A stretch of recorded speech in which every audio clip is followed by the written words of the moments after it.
Yo, what's up mga kabiyahe?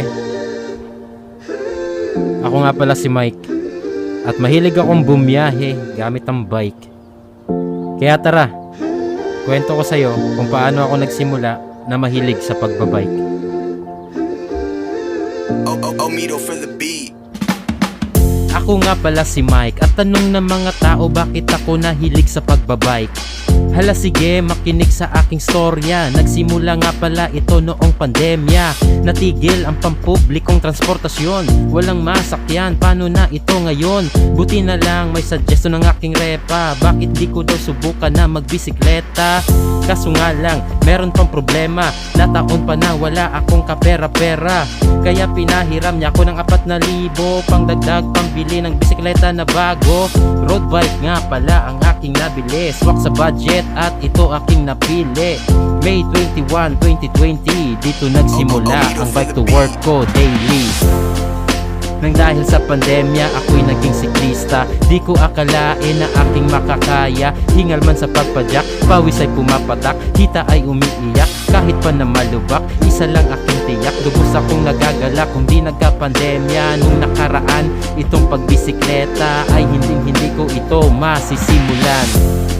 Makalipas ang 3 linggo, niyaya ako ng dating katrabaho. Ahon daw kami sa Antipolo, kasama yung mga tropa niya na brusko.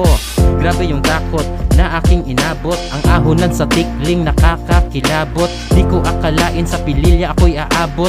Pag uwi ko ng bahay, grabe ang aking pagod. 74 kilometro una kong long ride, sobrang laspag pero feeling ko ay alright. Nasundan agad ito nung ako'y nag-isang buwan. Napasabak agad sa matinding padyakan. Laguna Loop agad sa'kin pinatira. Di ko akalain na aking makakaya.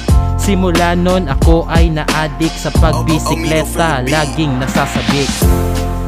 Nang dahil sa pandemya, ako'y naging siklista. Di ko akalain na aking makakaya. Hingal man sa pagpadyak, pawis ay pumapatak, kita ay umiiyak, kahit pa na malubak, isa lang aking tiyak. Lubos akong nagagala kung di nagka-pandemya. Nung nakaraan, itong pagbisikleta ay hindi ko ito masisimulan.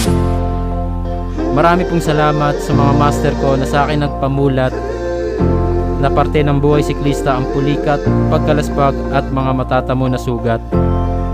Shoutout sa Food Panda Team Kalayaan. Kung hindi dahil sa budol nyo, hindi ako lalakas sa padyakan. Mito for the beat.